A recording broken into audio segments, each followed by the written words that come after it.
और राहुल गांधी में आर पार है। वोट शुद्धिकरण को लेकर राहुल गांधी के आरोपों का अब चुनाव आयोग ने जवाब दिया। मुख्य चुनाव आयुक्त ज्ञानेश कुमार ने बिना नाम लिए राहुल गांधी पर निशाना साधते हुए बड़ा बयान दिया। उन्होंने कहा कि मतदाता सूची को लेकर चुनाव आयोग पर आरोप लगाए गए हैं, वो निराधार हैं और झूठे हैं। अगर उनके पास अपने दावे का सबूत है तो उन्हें 7 दिन के अंदर हलफनामा देना होगा, वरना उन्हें पूरे देश से माफी मांगनी होगी।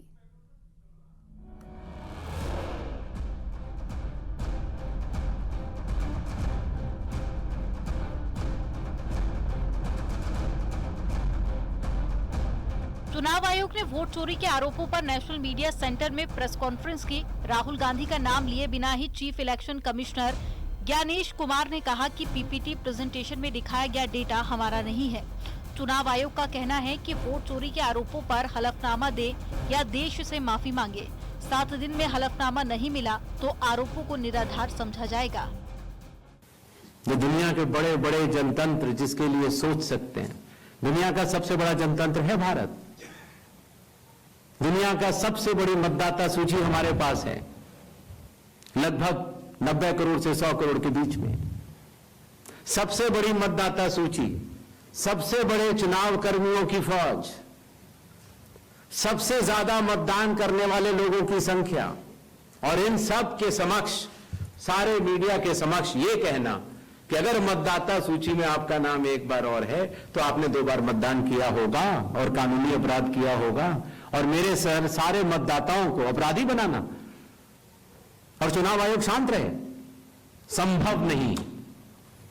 हलफनामा देना होगा या देश से माफी मांगनी होगी, तीसरा विकल्प नहीं है।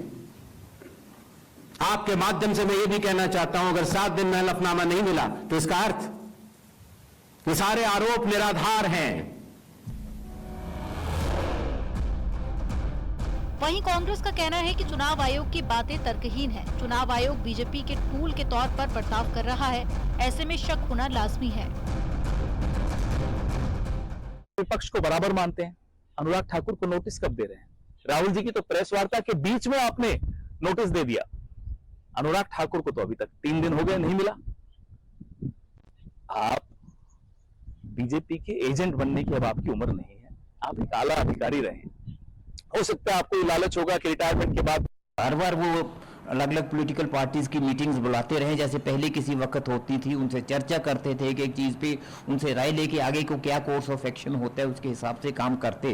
बिल्कुल मनमर्जी के साथ हो रहा है और फिर उसके बाद कह रहे हैं, मैं कहता हूं उनकी एक हमाकत है इस बात की कि उन्होंने यहां तक कहा कि वो उनको माफी मांगनी पड़ेगी। राहुल गांधी को माफी तो उनको मांगनी है कि उन्होंने देश के साथ क्या कर रखा है।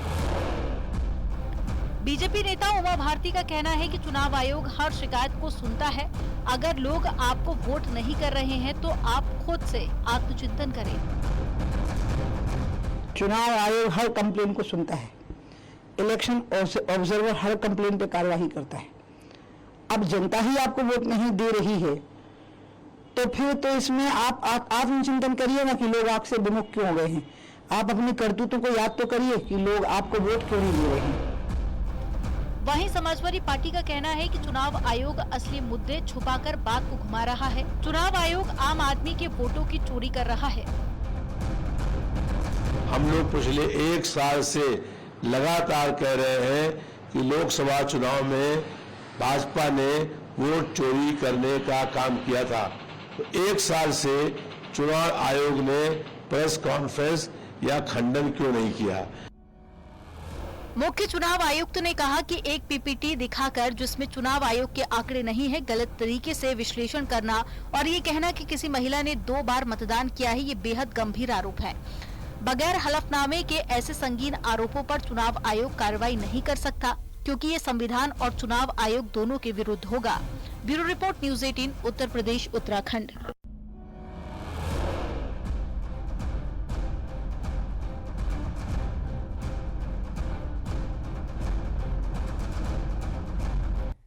देश के बंटवारे का विदेश मंत्री वांग यी आज से 3 दिवसीय भारत यात्रा पर होंगे।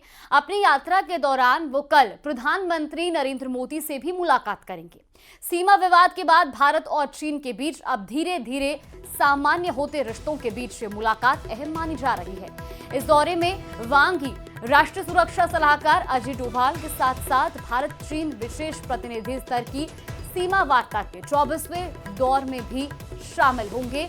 ये मुलाकात इसलिए भी महत्वपूर्ण है क्योंकि जिस तरीके से भारत और चीन के बीच में जो सीमा विवाद था, उसके बाद अब धीरे धीरे परिस्थितियां सुधरती नजर आ रही हैं, सामान्य होती दिखाई दे रही हैं और ऐसे में चीनी विदेश मंत्री का ये भारत दौरा काफी महत्वपूर्ण माना जा रहा है। इस बीच वो प्रधानमंत्री नरेंद्र मोदी से तो मुलाकात करेंगे ही, लेकिन साथ ही साथ वो एनएसए अजीत डोभाल से भी मुलाकात करेंगे।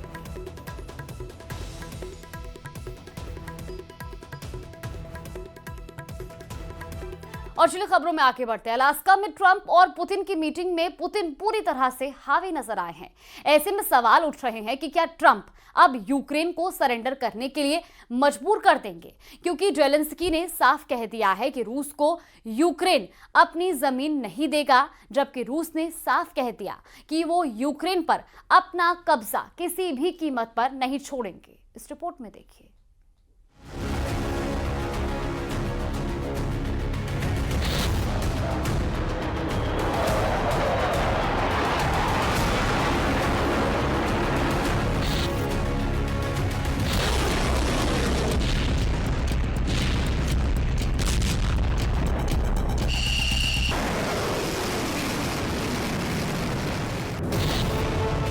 अलास्का में पुतिन की जीत, यूक्रेन पर अब डबल हमला। अमेरिका के अलास्का में पुतिन और ट्रंप के बीच 3 घंटे तक यूक्रेन युद्ध को लेकर बातचीत हुई, लेकिन किसी को नहीं पता कि इस मीटिंग में क्या बातें हुई हैं। अलास्का में मीटिंग से कुछ घंटे पहले ट्रंप ने ऐलान किया था कि मैं पुतिन से 2 मिनट की मीटिंग में समझ जाऊंगा कि सीज फायर होगा या नहीं। लेकिन हैरानी की बात है, ट्रंप पुतिन के साथ 3 घंटे की मीटिंग के बाद भी दुनिया को नहीं बता पा रहे हैं कि रूस और यूक्रेन के बीच युद्ध विराम पर डील क्यों नहीं हो पाई है। हम आपको दिखाने जा रहे हैं कि 7 साल बाद हुई ट्रंप और पुतिन की मीटिंग में पुतिन ने बाजी पलट दी है। महज 12 मिनट की प्रेस कॉन्फ्रेंस में पुतिन ने ट्रंप के सामने साबित कर दिया है कि यूक्रेन युद्ध का असली बॉस पुतिन है और उन्हीं की शर्तों पर युद्ध विराम होगा। दूसरी तरफ और एक्सपर्ट्स कह रहे हैं कि ये मीटिंग पूरी तरह से फेल हो चुकी है और अब पुतिन पूरे यूक्रेन पर कब्जा करने की कोशिश जरूर करेंगे। यूक्रेनी अधिकारियों ने तो यहां तक दावा कर दिया है कि अब पुतिन पूरे यूक्रेन पर कब्जा करने की कोशिश करेंगे। हम आपको अलास्का मीटिंग के बाद यूक्रेन युद्ध की वो खबरें दिखा रहे हैं जो साबित कर रही हैं कि अलास्का में ट्रंप ने यूक्रेन और नेटो को डबल धोखा दिया है। 3 घंटे की पुतिन ट्रंप मीटिंग, अब वॉशिंगटन में जेलेंस्की का सरेंडर। पूरी दुनिया ये देखने को बेताब थी कि जब राष्ट्रपति ट्रंप राष्ट्रपति पुतिन से अलास्का में मिलेंगे तो यूक्रेन युद्ध पर क्या डील निकलकर सामने आएगी। लेकिन हैरानी की बात तो यह है कि इस मीटिंग में ना तो कोई डील हुई और ना सीज फायर पर बात बनी। वॉर एक्सपर्ट्स का साफ कहना है कि आज की तारीख में रूसी सेना ने यूक्रेन के काफी बड़े इलाके पर कब्जा कर लिया है। इस वजह से यूक्रेन, यूरोप, नेटो और अमेरिका पुतिन पर दबाव नहीं बना पाए हैं। शुरू में दावे किए जा रहे थे कि ट्रंप पुतिन पर भारी साबित होंगे, लेकिन पुतिन ने दिखा दिया कि डोनाल्ड ट्रंप भले ही दूसरे देशों को धमकाकर अपना दबाव बना लेते हो, लेकिन पुतिन को दबाना ट्रंप के बस की बात नहीं है। यही वजह है कि जैसे ही मीटिंग खत्म हुई, रूसी सेना ने यूक्रेन पर हमले बेहद तेज कर दिए। खबर तो ये भी है कि जेलेंस्की इस मीटिंग के नतीजों से बुरी तरह घबरा गए।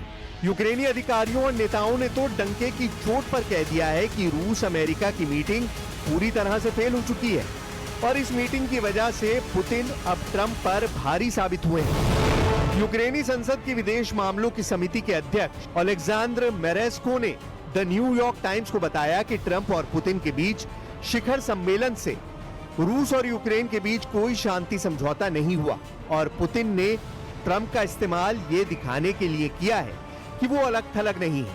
मेरेस्को ने आगे कहा कि पुतिन, जिन पर अंतर्राष्ट्रीय आपराधिक न्यायालय ने युद्ध अपराधों का आरोप लगाया है, सूचना युद्ध जीत गए हैं।